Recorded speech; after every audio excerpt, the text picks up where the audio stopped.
صدیقی صاحب، یہ آپ نے عمران خان صاحب کی ٹویٹ پڑھی ہوگی اور یہ ظاہر ایک سائٹ پہ مذاکرات ہو رہے ہیں، دوسری سائٹ پہ بڑی لیتھل قسم کی ٹویٹ ہے ان کی، اور وہ سمجھتے ہیں کہ پرائم منسٹر صاحب اردلی ہیں، تو اب آپ ان کی کمیٹی ہیں، تو آپ کیا دے سکتے ہیں پھر عمران خان صاحب کو اس سٹیٹس میں؟ جی چوہدری صاحب، میں اس کا جواب تو دیتا ہوں، لیکن آپ نے یہ جو اردلی کہا ہے، یہ مجھے یوں لگا جیسے آپ کے کسی کالم کا عنوان ہے، یا شاید اس عنوان سے آپ کا کوئی کالم آنے والا ہو۔ بڑا دلچسپ عنوان آپ نے نکالا ہے، تو یہ کوئی اچھے ٹیسٹ میں نہیں آیا ہے یہ۔ جی میں آپ کی بات سمجھ رہا ہوں، بالکل لائٹر نوٹ کی بات ہم کر رہے ہیں۔ یہ جو ٹویٹ آیا ہے جی، یہ عین ملاقات کے وسط کے، جب ملاقات کا دوسرا جو دور ہے وہ ختم ہوتا ہے 2 جون کو، تو 6 جنوری کو یہ ٹویٹ آ جاتا ہے۔ اب مجھے نہیں پتا کہ اس وقت اس کی کیا ضرورت پیش آئی۔ اس میں انہوں نے سکوت ڈھاکہ کا ذکر کیا، انہوں نے تقابل کھینچا یکشا خان کا اور موجودہ آرمی چیف کا، پھر وزیر اعظم پہ جس کی ہم کمیٹی ہیں، جس کے ساتھ وہ مذاکرات کر رہے ہیں، اس کو اردلی کا لقب دیا، اور پھر آپ نے درست کہا کہ اس اردلی کی قائم کردہ کمیٹی کی کیا اہمیت ہوگی، وہ تو اردلیوں سے بھی گئی گزری ہوگی۔ تو مجھے نہیں سمجھ آئی، اور اس پہ پی ٹی آئی کے دوستوں کو بھی کوئی تبصرہ میں نے نہیں دیکھا، یا کسی نے یہ نہیں کہا کہ یہ بیڈ ٹیسٹ کے اندر یہ آیا ہے۔ تو مجھے یہ بتائیے، آپ ایک لمحے کے لیے، سیاست پہ بڑی نگاہ ہے آپ کی، کہ اگر اس نوعیت کا یا اس سے ذرا کم زہرناک قسم کا، اس سے آدھا زہرناک قسم کا ٹویٹ بھی نواز شریف کا آ جاتا، مریم کا آ جاتا، شہباز صاحب کا آ جاتا، زرداری صاحب کا آ جاتا، بلاول کا آ جاتا، تو آج ہمارے اوپر کتنے کوڑے برس رہے ہوتے ہماری پیٹھ کے پیچھے، اور یہ مذاکرات کہاں پہنچ چکے ہوتے۔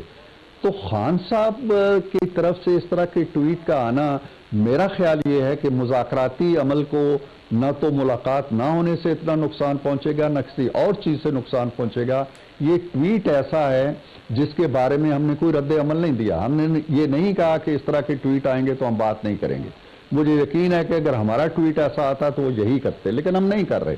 لیکن انہیں سوچنا چاہیے، ان کی پارٹی کی طرف سے آ جائے، بیڈ ٹیسٹ کریٹ ہوا ہے، اس ٹویٹ نے ایک بیڈ ٹیسٹ کریٹ کیا یا نہیں کیا؟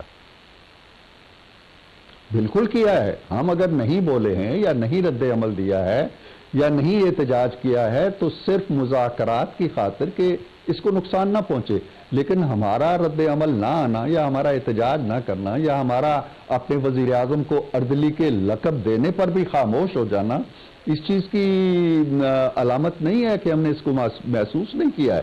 ہم نے یقیناً محسوس کیا ہے، اور اگر پی ٹی آئی کے لوگ ہمارے سامنے بیٹھیں گے تو ہم تو شاید نہ پوچھیں ان سے، لیکن انہیں بتانا چاہیے کہ اس طرح کے ٹویٹ کتنے معاون ہوں گے۔ اس طرح کے ٹویٹ ہماری طرف سے اعلیٰ ترین قیادت کی سطح سے آنے لگے تو مذاکرات کا کیا اثر ہوگا۔ تو مجھے نہیں معلوم کہ خان صاحب نے، جنہوں نے مذاکرات کے عمل کا آغاز کیا، جنہوں نے سب سے پہلے کمیٹی بنائی، جس کمیٹی نے اسپیکر سے جا کے ملاقاتیں کی، جس کمیٹی نے ہمیں کہا جی کہ گورنمنٹ کمیٹی بنائے، اردلی جو ہیں وہ کمیٹی بنائے، اب وہ اس طرح کی گفتگو اگر کریں گے تو یہ میرا خیال نہیں کہ مذاکرات کی جو فضا ہم نے بنانے کی کوشش کی ہے، یہ اس کے لیے کوئی سازگار ماحول ہوگا۔ ٹھیک۔ اچھا صدیقی صاحب، یہ فرمائیے گا، کیا پاکستان تحریک انصاف کی کمیٹی عمران خان صاحب کی رہائی چاہتی ہے، اور جو پہلے آپ کے 2 مذاکرات کے دور ہو چکے ہیں اس میں انہوں نے یہ بات کی ہے کہ عمران خان صاحب کو رہا کر دیں یا ہاؤس اریسٹ کر دیں ان کو، یا ان کو رعایتیں دے دیں؟ نہیں، انہوں نے کسی رعایت کی بات بھی نہیں کی ہے، انہوں نے کسی ہاؤس اریسٹ کی بات بھی نہیں کی ہے۔ انہوں نے یہ ضرور کہا ہے کہ عمران خان سمیت اور پی ٹی آئی کی جو لیڈرشپ ہے، چند لوگوں کے نام بھی انہوں نے لیے ہیں، شاہ محمود قریشی صاحب کا نام لیا ہے، یاسمین راشد صاحبہ کا نام لیا ہے، اعجاز چودھری صاحب کا نام لیا ہے، محمود الرشید صاحب کا نام لیا ہے، سرفراز چیمہ صاحب کا نام لیا ہے، اور بھی شاید کچھ نام لیے ہیں۔ اور اس کے علاوہ جو ان کے بقول ان کے سیاسی اسیر ہیں، ان سب کو رہا کر دیا جائے، یہ الفاظ ہیں جو ہم نے منٹ بھی کیے تھے اور جو ہمارے دوسرے اعلامیے میں بہت واضح طور پہ آئے ہیں۔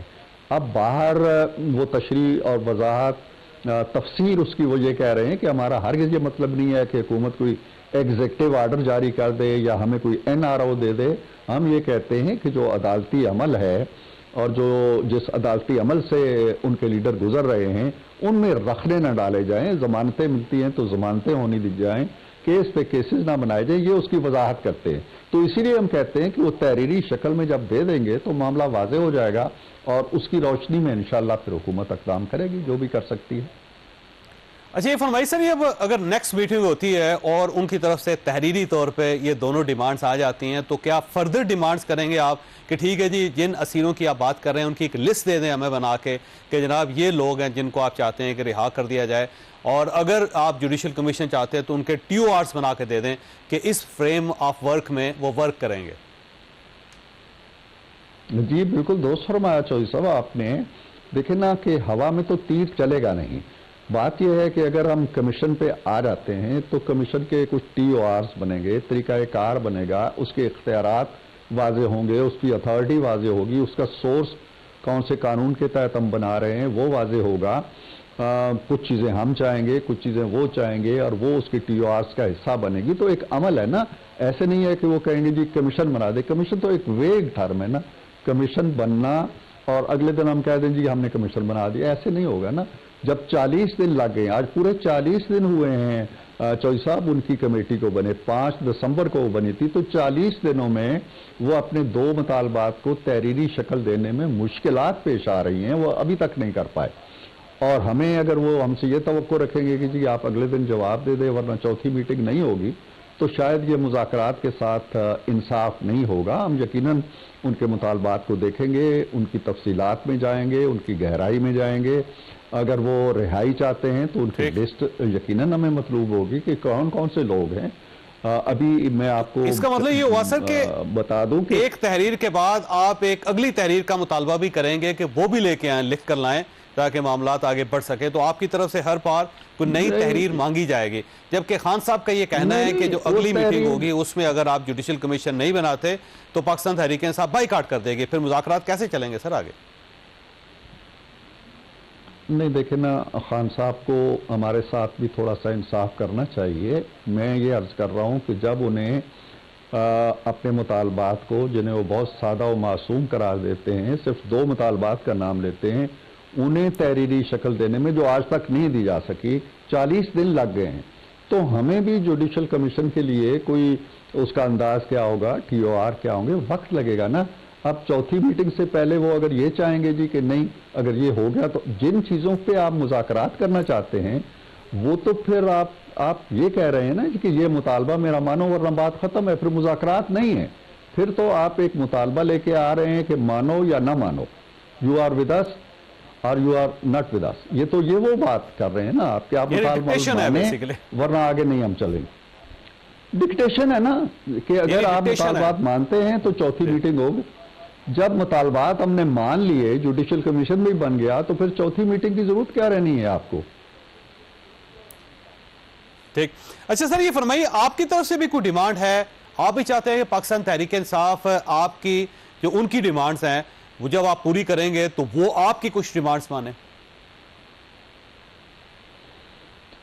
دیکھیے چوہدری صاحب, ایک تو یہ ہے کہ انہوں نے ہم سے یہ پوچھا تھا اور ہم نے بڑی وضاحت کے ساتھ کہہ دیا تھا. دوسری میٹنگ کی شاید بات ہے کہ ہماری کوئی ڈیمانڈ نہیں ہے. ہم نے چوہدری صاحب ان سے یہ بھی نہیں کہا تھا کہ آپ یہ تفصیلات زر کے بارے میں پاکستانیوں کو روک رکھا ہے, یہ قدغن ہٹا دیں, مذاکرات کے حوالے سے یہ ٹھیک بات نہیں ہے. ہم نے یہ نہیں کہا کہ یہ ٹویٹس آ رہے ہیں یہ بند کر دیں, سوشل میڈیا کو ٹھیک کر دیں. ہم نے کوئی مطالبہ ان سے نہیں کیا. ہم نے کہا جی جو آپ جیسے چل رہے ہیں چلتے رہیں, صرف یہ ہے کہ باہر کے اثرات نہ ہم قبول کریں نہ آپ قبول کریں, کمرے کی حد تک رہیں اور معاملات کو آگے چلائیں. یہاں تک بات ہوئی تھی. لیکن اس کا یہ مطلب نہیں ہے کہ ہم آگے چل کے ہم بھی ان کے جو مطالبات ہیں وہ تو افراد کے گرد گھومتے ہیں یا ان کی جماعت کے گرد گھومتے ہیں. ان 2 چیزوں کے گرد گھوم رہے ہیں, اس سے باہر نہیں ہیں. ہمارے مطالبات نہ کسی فرد کے بارے میں ہیں, نہ وزیر اعظم کے بارے میں ہیں, نہ زرداری صاحب کے بارے میں ہیں, نہ نواز شریف کے بارے میں, کسی کے بارے میں نہیں. ہمارے مطالبات اگر ہوں گے تو وہ پاکستان کے حوالے سے ہوں گے.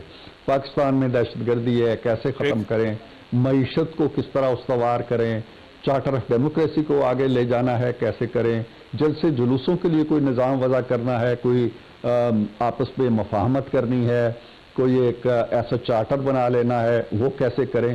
ہم اس طرح کی چیزوں پہ ضرور ان کی توجہ دلائیں گے اور کوشش کریں گے کہ وہ اس کی طرف آئیں، لیکن ہمارا کوئی پرسن اسپیسیفک، کوئی جماعتی اسپیسیفک مطالبہ نہیں ہے، حکومتی اسپیسیفک مطالبہ بھی نہیں ہے۔ ٹھیک، آخری سوال آپ سے سر، دیکھیں ابھی جب ہم یہ ریکارڈنگ کر رہے تھے تو اسی وقت یہ خبر آئی کہ اینٹی ٹیرر کورٹ نے 150 پاکستان تحریک انصاف کے جو ورکرز ہیں ان کی ضمانتیں لے لی ہیں، تو یہ ایک امپریشن کریٹ ہو رہا ہے مسلسل کہ یہ اصل مذاکرات کہیں اور ہو رہے ہیں، ریلیف عمران خان صاحب کو، یہ پارٹی کو کہیں اور سے مل رہا ہے، آپ صرف بیٹھے ہوئے ہیں اور شاید ڈیسیژن آپ نے نہیں کرنا، کسی اور نے کرنا ہے۔ نہیں، ایسی بات نہیں ہے، یہ جب کمیٹیاں نہیں بنی تھیں تو بھی ان کو بڑے ریلیف ملے ہیں عدالتوں سے، خان صاحب کو ملے ہیں، ان کی جماعت کو ملے ہیں، کمیٹی سے پہلے بھی ریسنٹلی بھی اینٹی ٹیررسٹ کورٹ نے 26 دسمبر کے جو ملزمان پکڑے گئے تھے ان کو رہا کیا ہے۔ وہ ایک عدالتی عمل ہے، وہ چلتا رہے، آرمی ایکٹ کے تحت بھی کچھ فیصلے ہوئے ہیں، کچھ کو چیف نے اپیلیں منظور کی ہیں، کچھ کو رہائی مل گئی ہے، وہ ایک پروسیس ہے، چلتا رہے اپنے طور پہ، ہمیں اس سے کوئی غرض نہیں ہے۔ خان صاحب کو ریلیف ملتا ہے، 1000 بار ملے، ان کے بندے چھوٹتے ہیں 1000 بار ملے، ہم تو قوم اور ملک کے حوالے سے جو ان کے ساتھ بیٹھے ہوئے ہیں، ہم اس پروسیس کو منطقی انجام تک پہنچانا چاہتے ہیں۔ ٹھیک ہو گیا صدیق صاحب، آپ کا بہت بہت شکریہ۔ یہاں پہ چھوٹی سی بریک لیں گے اور بریک کے بعد فواد چودھری صاحب ہمارے ساتھ ہوں گے۔